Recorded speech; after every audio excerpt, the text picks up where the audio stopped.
कक्षा 12वीं भौतिक विज्ञान। मैं RS प्रसाद सर। आज विभव मापी के बारे में हम लोग पढ़ेंगे।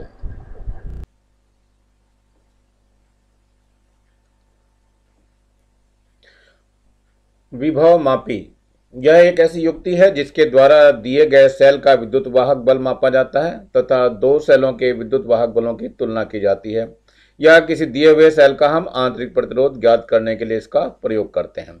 वास्तव में इसका जो परिपथ होता है वो चित्र के अनुसार होता है। इसमें एक 10 मीटर लंबा तार होता है, लगभग ये आपके सामने दिखाया हुआ है। ये AB एक तार होता है जो कि लगभग 10 मीटर लंबा होता है, और इसमें एक प्राथमिक परिपथ होता है जो कि ऊपर की तरफ देख रहे हो। इसमें एक ये बैटरी या सेल जोड़ देते हैं, इसके साथ ही की कुंजी लगा दिया जाता है, और इसी के साथ ये धारा नियंत्रक दिखाई देता है जो RS से लिखा हुआ है, और ये तार के B सिरे पे जोड़ दिया जाता है। AB तार पर जो है वास्तव में यह विभव प्रवणता के सिद्धांत पे काम करता है। इस पर दूसरा परिपथ लगाया जाता है जिसे द्वितीयक परिपथ कहते हैं। इसमें सेल होता है जिसका विद्युत वाहक बल हम लोगों को ज्ञात करना होता है। उसको एक धारा मापी की सहायता से और एक जॉकी की सहायता से यहाँ पर जोड़ देते हैं, जो कि चित्र में आपको दिखाई दे रहा है। ये चित्र आपके सामने बिल्कुल स्पष्ट सा दिखाई दे रहा होगा। J जॉकी है और K जो है कुंजी है जो ऊपर दिखाई दे रही है। R विभव मापी के तार का प्रतिरोध है, इस AB के तार का प्रतिरोध है। रो विभव मापी के तार के प्रतिरोध का विशिष्ट प्रतिरोध है, मतलब इसका। और RH मैंने बताया था ये धारा नियंत्रक है, इसके हम परिवर्ती प्रतिरोध भी बोलते हैं। तार AB में प्रवाहित होने वाले विद्युत धारा को ये नियंत्रित करता है, जितनी हम चाहें उतनी विद्युत धारा को हम प्रवाहित कर सकते हैं। वास्तव में यह उपकरण विभव प्रवणता के सिद्धांत पर कार्य करता है। विभव प्रवणता विभव मापी के तार के प्रति एकांक लंबाई में विभव का जो पतन होता है उसे विभव प्रवणता कहते हैं। इसे K से प्रदर्शित करते हैं। अब विभव प्रवणता बराबर जो होता है वास्तव में क्या होता है देखते हैं। विभव प्रवणता बराबर होता है विभव या विभवांतर और बटे तार की लंबाई। यदि तार AB पर जो है पूरा विभव कैपिटल V लगता है तो K बराबर हो जाएगा कैपिटल V, और तार की लंबाई यदि कैपिटल L है तो ये V बटे L हो जाएगा, और इसका जो मात्रक होगा वो वोल्ट प्रति मीटर होगा। V क्या है? तार AB के सिरों का विभवांतर।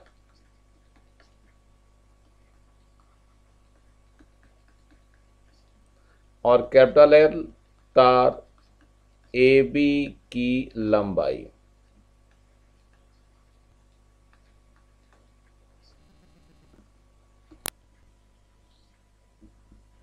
विभव मापी की सुग्राह्यता।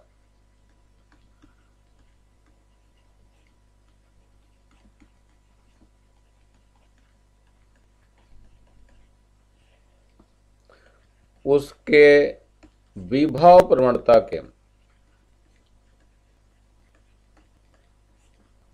K के व्युत्क्रमानुपाती होता है।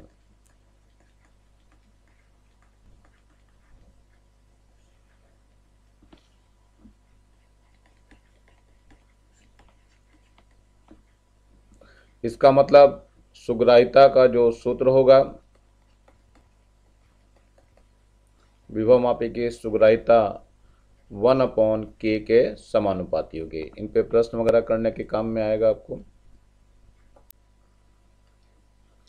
विभव मापी की श्रेष्ठता, ये वोल्टमीटर से क्यों श्रेष्ठ होता है इसका कारण है। यदि कोई वोल्टमीटर लिया जाता है उससे हम किसी सेल के या किसी भी चीज़ का जो है विभव मापी नापते हैं या उसका वोल्टेज नापते हैं तो वो पूर्णतः शुद्ध नहीं आता है, क्योंकि वोल्टमीटर कुछ न कुछ विद्युत धारा ले लेता है जिससे पाठ्यांक में कुछ न कुछ त्रुटि दिखाता है। परंतु विभव मापी से जब हम किसी की विभवांतर को नापते हैं तो उस वक्त उसमें शून्य विक्षेप की स्थिति के कारण वो कोई धारा नहीं लेता, और उस समय बहुत यथार्थ मान को दर्शाता है, इसलिए इसको हम एक आदर्श वोल्टमीटर भी कहते हैं।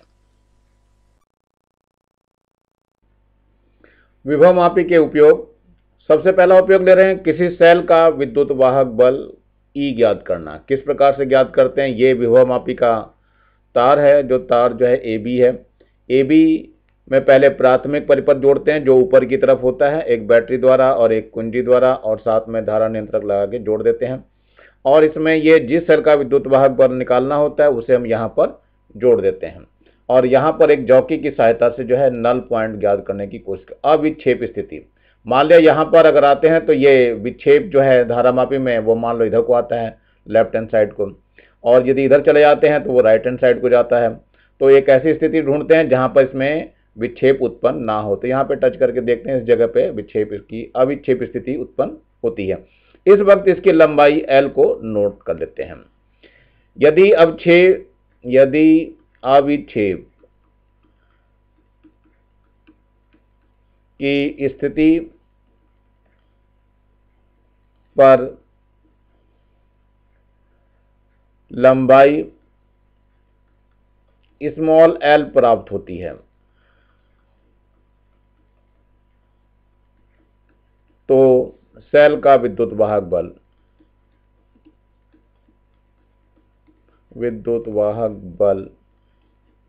E बराबर KL के बराबर होता है, जहां K AB तार की विभव प्रवणता है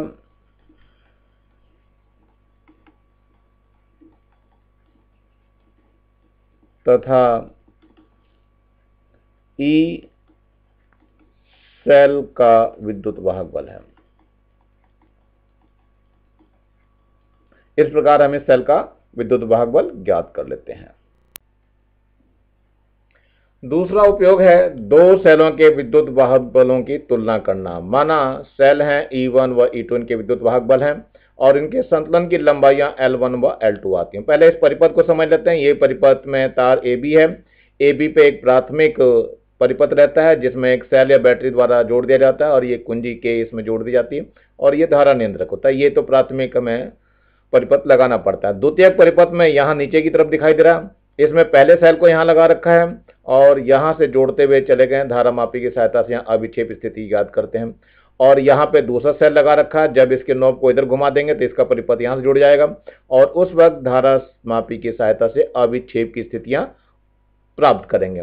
मान लिया ये स्थितियों की लंबाइयां L1 व L2 है। उस स्थिति में पहले सेल के लिए E1 बराबर जो हो जाएगा वो KL1 हो जाएगा, KL1। दूसरे सेल के लिए यह समीकरण नंबर 1 हो जाएगी, जहां K इसका विभव प्रवणता है। दूसरे सेल के लिए E2 बराबर हो जाएगा KL2, यह समीकरण नंबर 2 हो जाएगी। समीकरण 1 को समीकरण 2 से भाग करने पर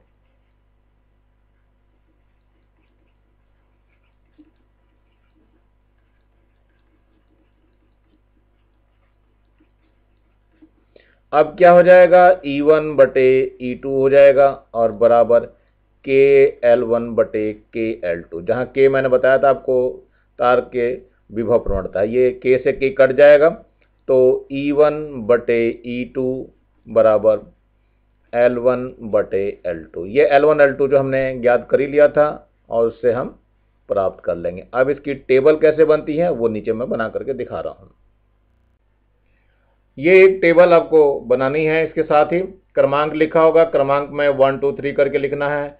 E1 के लिए अविक्षेप स्थिति में जो तार की लंबाई आती, तार पर अविक्षेप स्थिति प्राप्त हुई थी, उसकी L1 यहाँ लिखी जाएगी और यहाँ पर E2 के लिए अविक्षेप स्थिति में तार की जो लंबाई L2 आई थी वो यहाँ लिखी जाएगी और यहाँ पर E1 अपॉन E2 करके L1 अपॉन L2 का मान निकालेंगे हम। तो ये मान यहाँ पे रखेंगे तो ये मान लगभग बराबर ही आते हैं, फिर बाद में इसका औसत निकाल दिया। तो ये एग्जाम में आता है तो टेबल भी आपको बनानी पड़ेगी, वहां पर उपकरण बनाना पड़ेगा, उपकरण का वर्णन करना पड़ेगा और सिद्धांत देना पड़ता है और इसके बाद ये टेबल बना करके और इसका परिणाम देना पड़ता है और साथ में सावधानियां भी लिखनी पड़ती हैं। कुछ सावधानियां मैं आप लोगों को बोल दे रहा हूं, जो आप लोग लिखेंगे वैसे ही बिल्कुल जू की तुम।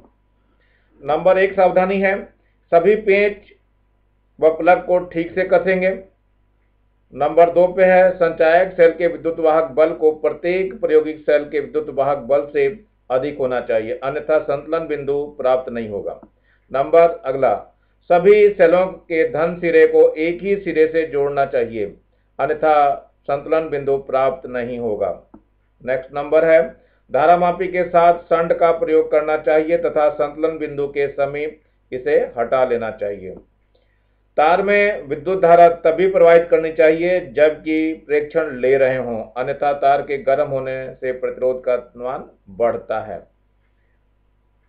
सबसे इंपॉर्टेंट थिंग है, अब जॉकी को तार पर रगड़ना नहीं चाहिए, अन्यथा तार का व्यास जो है सर्वत्र समान नहीं होगा और आपकी रीडिंग गलत आएंगी। तो ये सावधानियां भी आपको लिखनी है। मैंने तो बोल दिया, अब आप लोगों को लिखने का काम करना है।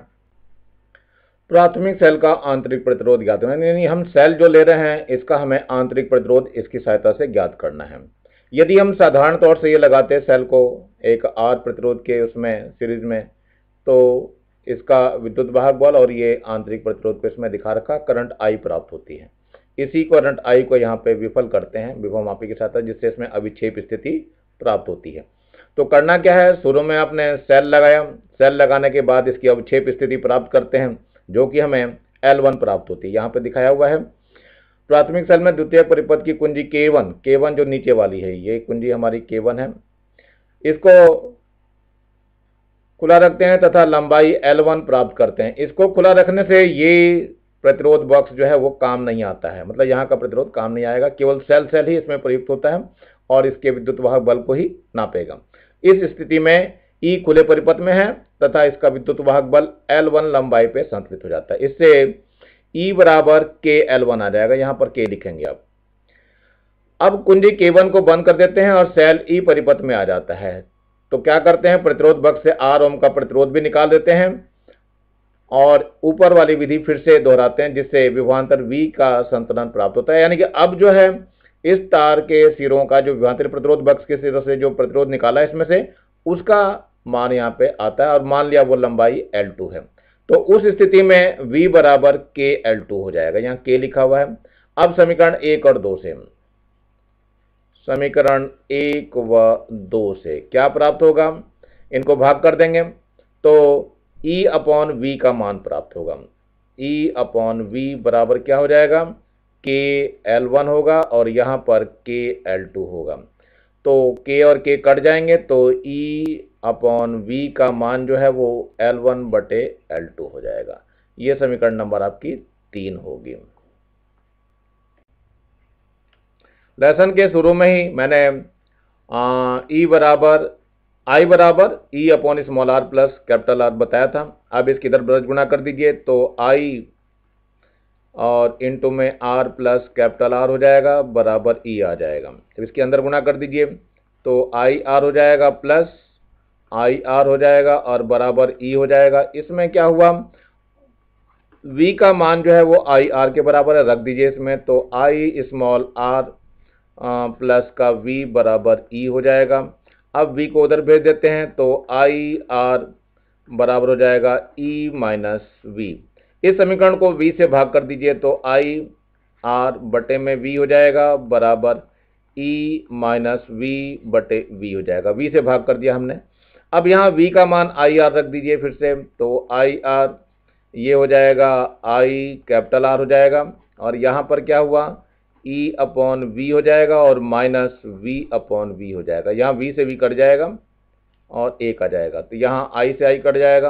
तो वास्तव में क्या निकल के आया, R बटे कैपिटल R का मान जो है वो कितना आ गया, E अपॉन V माइनस 1।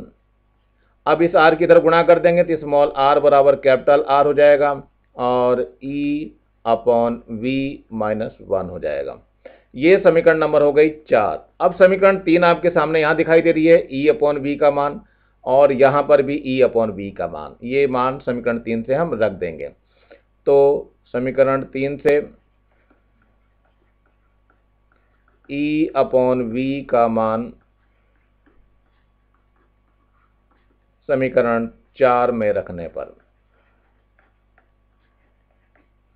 क्या होगा? इससे स्मॉल r बराबर कैपिटल R, और ये मान जो मिला था हमें L1/L2 - 1 करके, इस तरह से हम सेल का आंतरिक प्रतिरोध ज्ञात कर सकते हैं। लेकिन इसकी टेबल अभी बनानी बाकी रह गई है, टेबल मैं अभी बना करके दिखा रहा हूं।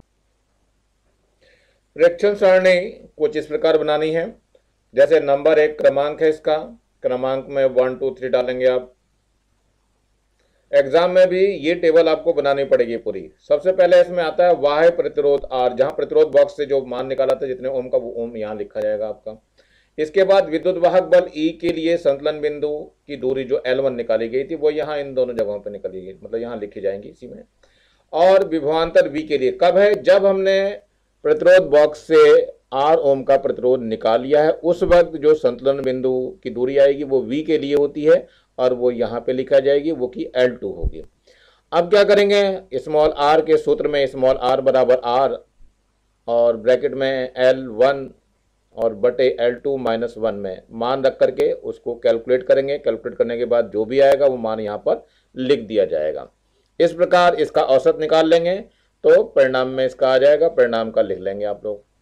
परिणाम लास्ट में लिखना पड़ता है। दिए गए सेल का आंतरिक प्रतिरोध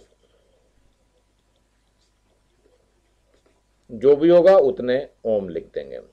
ये केवल डैश करके छोड़ देना है, ओम है। अब इसके बाद सावधानियां का भी नंबर आता है। सावधानियां मैं आपको बोल दे रहा हूं, सावधानियां आप लोग अपनी बुक से लिख करेंगे, मैं फिर भी बोल दे रहा हूं। नंबर 1 है संचायक सेल के विद्युत वाहक बल को प्रत्येक प्रायोगिक सेल के विद्युत वाहक बल से अधिक होना चाहिए, अन्यथा संतुलन बिंदु प्राप्त नहीं होगा। ये पहले प्रैक्टिकल में भी था। सभी सेलों के धन सिरे को एक ही सिरे से जोड़ना चाहिए, अन्यथा संतुलन बिंदु प्राप्त नहीं होगा।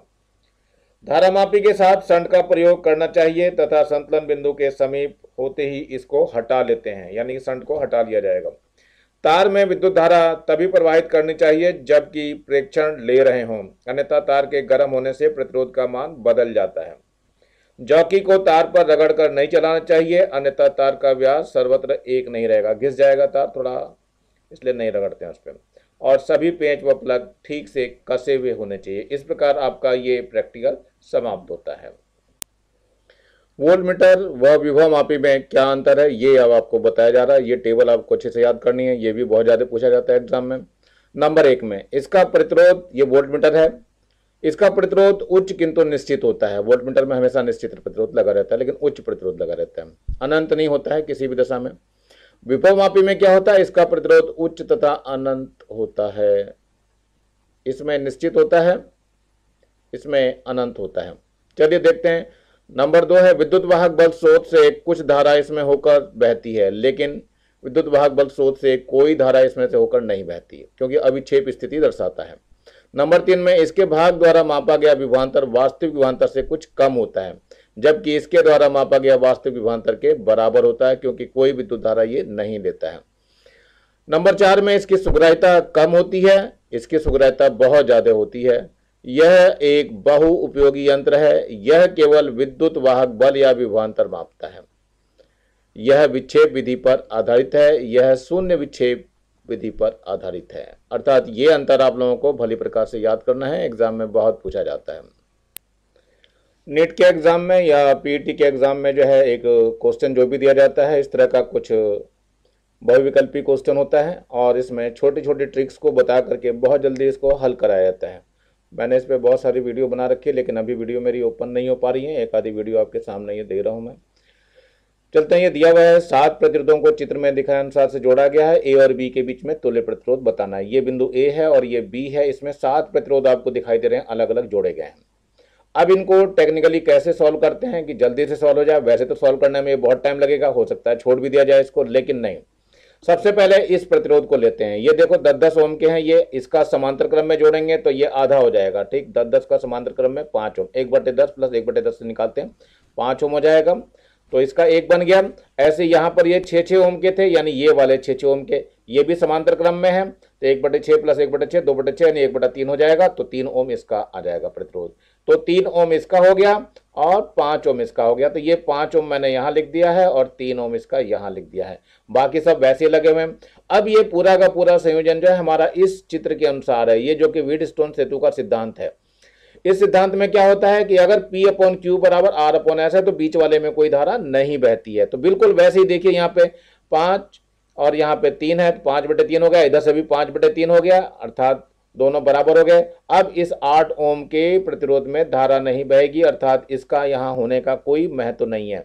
अब ये 5 और 3 8 और 5 और 3 ये 8 दोनों समांतर क्रम में होंगे। तो 8 और 8 का जब समांतर क्रम लेंगे तो ये कितना हो जाएगा कुल मिलाकर के 4 ओम का प्रतिरोध, यानी 1/8 प्लस 1/8 2/8 हो जाएगा, 1/4 बच जाएगा, तो 4 ओम इसका प्रतिरोध आएगा, जो कि यहाँ पर दिया हुआ है। इसका बी ऑप्शन सही है। इस तरह से जो है ये सारे प्रश्नों को किया जाता है और टेक्निकली किए जाते हैं। इस तरह से आप लोग का अब ये दिया हुआ है एक बिंदु ए तथा बी के मध्य तुल्य प्रतिरोध क्या होगा जबकि अनंत नेटवर्क में 1 ओम का प्रतिरोध चित्रानुसार सुनिश्चित है। मतलब 1 ओम के प्रतिरोध अनंत तक लगे हुए हैं, इसमें भी 1 ओम के प्रतिरोध अनंत तक लगे हुए हैं। इसको हम कैसे जोड़ेंगे? तो हम क्या करते हैं, मान लेते हैं इस जगह से इसको काट दिया जाता है, और काट कर जब देखते हैं तो इधर वाला हिस्सा भी फिर से वैसे ही अनंत तक चलता हुआ जा रहा है, बिल्कुल पहले की तरह ही चल रहा है, कोई फर्क नहीं पड़ता है। मान लेते हैं इसके बाद का जो यानी कि इसका तुल्य प्रतिरोध है वो कैपिटल आर है, तो हमने कैपिटल आर ले लिया इसका तुल्य प्रतिरोध, और इधर जो बचा हुआ था ये भी कैपिटल आर के ही बराबर हो जाएगा इसका तुल्य प्रतिरोध, तो ये कैपिटल आर इसको भी ले लिया गया और बाकी इधर का सब छूट जाएगा। अब ये आर और आर समांतर क्रम में हो गए और ये श्रेणी क्रम में हो गया, तो जो तुल्य प्रतिरोध है वो इसके बराबर हो जाएगा, आर बराबर हो जाएगा, पहले आपका तो श्रेणी क्रम में 1 ओम का है प्लस, और ये समांतर क्रम में है तो समांतर क्रम वाला सूत्र लग जाएगा, तो 1/r 1 × r हो जाएगा और ये 1 + r हो जाएगा। अब इसका हम लघुत्तम ले लेते हैं, लघुत्तम लेने के बाद क्या हो जाएगा, लघुत्तम तो इसका 1 + r हो जाएगा और ये हो जाएगा 1 + r प्लस का एक और r हो जाएगा, तो इसकी इधर गुणा कर दीजिए, तो r + r² हो जाएगा बराबर 1 + r और प्लस r, 2 r दिखाई दे रहे हैं आपको, एक r से ये r कट जाएगा। अब क्या होगा इससे, r² -r -1 बराबर 0। अब इसमें से धाराचार्य वाला सूत्र लगा दिया जाएगा, तो r बराबर हो जाएगा -1 जो कि प्लस कर देगा, और प्लस माइनस होता है, माइनस को छोड़ दीजिए, √-1 का स्क्वायर हो जाएगा और 4ac, तो माइनस का 4, a का मान 1 है, c का मान -1 है जो कि इसको प्लस कर देगा, और बटे 2a है, a का मान 1 है। तो अब क्या हो जाएगा, ये 1 प्लस माइनस रहता है लेकिन माइनस को छोड़ दीजिए, अंडर कितना हो जाएगा, ये 1 + 4 और बटे में 2 आ गया। इसका मतलब हो गया 1/2 तो बाहर ले लीजिए, ये 1 + √5 इसका आंसर हो जाएगा। इतने ओम का ये प्रतिरोध होगा। इस तरह से टेक्निक लगा करके आप लोग जल्दी इसको हल कर सकते हैं। तो इसका सी ऑप्शन सही है आपका। ये एक और प्रश्न दिया हुआ है आपको, 4 प्रतिरोध 10 ओम 5 ओम 7 ओम और 3 ओम के इस प्रकार जोड़ा गया है कि वे एक आयत की क्रम से A B B C C D और डी ए की भुजाएं बनाते हैं। 10 ओम के एक अन्य प्रतिरोध को विकर्ण ए सी के उसमें जोड़ा गया है, ए और बी के बीच तुल्य प्रतिरोध निकालना। ये चित्र दिया हुआ है आपके सामने। इसमें क्या होगा कि सबसे पहले ये दोनों समांतर क्रम में है, तो 3 ओम और 7 ओम का ये 10 ओम हो जाएगा, यहाँ 10 ओम हो जाएगा। अब 10 ओम और ये 10 ओम दोनों फिर समांतर में होंगे तो आधे हो जाएंगे, तो 5 ओम का हो गया।